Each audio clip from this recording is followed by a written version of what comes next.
റബ്ബിനെ അറിയാനും റബ്ബിനെ മനസ്സിലാക്കാനും റബ്ബത പറഞ്ഞ ഞാൻ മറഞ്ഞു കിടക്കുന്ന നിധിയായിരുന്നു. ആ നിധിയെ മറഞ്ഞു കിടക്കുന്ന നിധിയെ വെളിവാക്കിയിട്ട് ഹൃദയത്തിൽ സ്വീകരിക്കാൻ വേണ്ടിയിട്ടാണ് മനുഷ്യകുലത്തെ അള്ളാഹു സുബ്ഹാനഹു വ തആല സൃഷ്ടിച്ചിട്ടുള്ളത്. ആ മനുഷ്യകുലത്തെ അങ്ങനെ സൃഷ്ടിക്കുമ്പോൾ നമ്മൾ മനസ്സിലാക്കേണ്ടത് നമ്മൾ റബ്ബിനെ അറിയാൻ വേണ്ടിയിട്ടാണ്.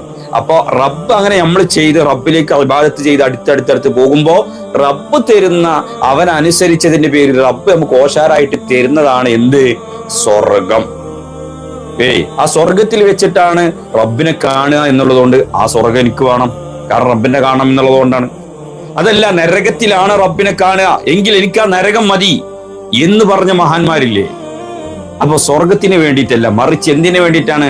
റബ്ബിനെ അറിയുക, റബ്ബിനെ കാണുക, റബ്ബിനെ മനസ്സിലാക്കുക, റബ്ബിലേക്ക് അടുക്കുക. ഇതിനു വേണ്ടിയിട്ടാണ് എന്താകുന്നത് നമ്മൾ ജീവിതം ഇബാദത്തുകളൊക്കെ ചെയ്യേണ്ടത്. അപ്പോ സ്വർഗം കിട്ടാനല്ല, കൽബ് ഹയാത്താകണം. അതെന്താണ്? യൗമ ലാ യൻഫഉ മാലും വലാ ബനൂന ഇല്ലാ മൻ അത്തല്ലാഹ ബിഖൽബിൻ സലീം. അത് നമ്മളെപ്പോഴും ഓതുന്ന ഒരു ആയത്തും കൂടിയാണ്. സലീമായ കൽബുള്ളവർക്ക് എന്തിനാ ഉള്ളൂ? അവിടെ നാളെ ആഖിറത്തിൽ നിങ്ങൾ കൂടുതൽ ഇബാദത്തുകളാകട്ടെ, അവരെ സന്താനങ്ങളാകട്ടെ എന്തു സ്വീകരിക്കുള്ളൂ. സമ്പത്തൊക്കെ സ്വീകരിക്കണം. നിങ്ങൾ കുറെ ഇവിടെ സ്വതക്ക ചെയ്ത് നിങ്ങളെ സമ്പത്ത് കുറെ ആളുകൾക്ക് ഇത് സ്വതക്ക ചെയ്തു, അതുപോലെ പല ഇബാദത്തുകൾ നിങ്ങൾ ചെയ്തു, പിന്നെ നിങ്ങളെ മക്കളുണ്ട്, അതൊക്കെ നിങ്ങൾക്ക് ഉപകാരം അവിടെ നാളെ കൊള്ളണോ? നാളെ ഉപകാരം നിങ്ങൾക്ക് വേണോ? എങ്കിൽ എന്ത് വേണം? കൽബ് സലീമാകണം.